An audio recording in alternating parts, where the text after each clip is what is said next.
আগামী 18 November Asian cup qualifier ম্যাচে ভারতের মুখোমুখি হচ্ছে বাংলাদেশ। এই ম্যাচে ভারতকে হারাতে চাচ্ছে হামজা দেওয়ান চৌধুরীরা। এছাড়াও ভারত কিন্তু ছেড়ে কথা বলবে না, ভারত কিন্তু বাংলাদেশের সঙ্গে সবসময় ভালো খেলে। আমি বলছি ফুটবলের কথা। বর্তমান সময়ে ফুটবল মানে একটা উত্তেজনার নাম, আর তাতে যদি ভারত এবং বাংলাদেশের খেলা হয় তাতে তো উত্তেজনা একবার চরম লেভেলে পৌঁছে যায়। বর্তমানে ভারতের সঙ্গে বাংলাদেশের খেলা মানেই এই উত্তেজনা সোশ্যাল মিডিয়া পর্যন্ত ঠেকায়। তো আগামী নভেম্বরে হাই ভোল্টেজ ম্যাচে ভারতের মুখোমুখি হচ্ছে হামজারা।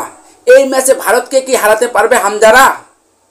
সবকিছু নিয়ে আজকের এই ভিডিও, তাই ভিডিওটি স্কিপ না করে সম্পূর্ণ দেখুন। বন্ধুরা, ভারত এবং বাংলাদেশ মোট ম্যাচ খেলেছে 18টি, যেখানে 8টিতে জিতেছে ভারত আর বাংলাদেশ জিতেছে মাত্র 1টি ম্যাচে, আর ড্র হয়েছে 9টি ম্যাচ। ফিফা র্যাঙ্কিংয়ে ভারত রয়েছে 134 নম্বর স্থানে, যেখানে বাংলাদেশ রয়েছে 184 নম্বর স্থানে।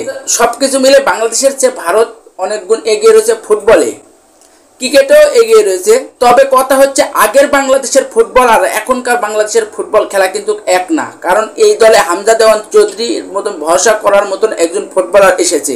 এর পাশাপাশি সমিত সোম, ফাহমিদুল ইসলাম, আর এক প্রবাসী ফুটবলার জায়ান আহমেদ, সবকিছু মিলে বেশ আত্মবিশ্বাসী এখন বাংলাদেশ ফুটবল দল। এছাড়াও বাংলাদেশ গত ম্যাচে যে ভারতের সঙ্গে খেলেছিল সেই ম্যাচটি কিন্তু ভারত হেসে গেলে জিততে পারেনি, ভারত কিন্তু ড্র করেছে ওই ম্যাচটি। যেখানে কিছুদিন আগ পর্যন্ত ভারতের সঙ্গে বাংলাদেশ খেলতা মানেই বাংলাদেশের হার আর ভারতের জয়। এক হামজা দেওয়ান চৌধুরী কিন্তু ছিল ওই ম্যাচে, কিন্তু এখন হামজার পাশাপাশি সমিত সোম, ফাহমিদুল ইসলাম, সবকিছু মিলে বাংলাদেশ দলটি এখন চাঙ্গা দল। এই কারণে বাংলাদেশ দলও এখন ভারতের সঙ্গে চোখে চোখ রেখে লড়তে পারবে, এটা নিশ্চিত। সবকিছু মিলে হামজা দেওয়ান চৌধুরী, সমিত সোম, ফাহমিদুল ইসলাম এবং জায়ান আহমেদ, এই 4 জন প্রবাসী ফুটবলার তারা দারুণ ফর্মে রয়েছে। সবকিছু মিলে বেশ শক্তিশালী একটা স্কোয়াড নিয়ে আগামী নভেম্বরের 18 তারিখে ভারতের মুখোমুখি হচ্ছে বাংলাদেশ। এই ম্যাচটিতে ভারতকে হারাতে চাইবে হামজারা।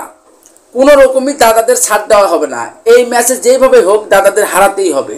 দাদাদের হারানো ছাড়াই বাংলাদেশ আর কোনো কিছুই ভাবছে না। সব কিছু মিলে আগামী 18 তারিখের এই ম্যাচটি অনেক গুরুত্বপূর্ণ একটা ম্যাচ, অনেক গুরুত্বপূর্ণ একটা প্রতিপক্ষ ভারত। কারণ ভারত এবং বাংলাদেশ খেলা মানে উত্তেজনা।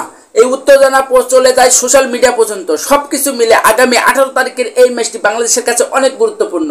তো এই ম্যাচে শেষ হাসি কারা হাসবে আপনার মতে কমেন্টে জানিয়ে যান। হামজা দেওয়ান চৌধুরীরা না সুনীল ছেত্রীরা?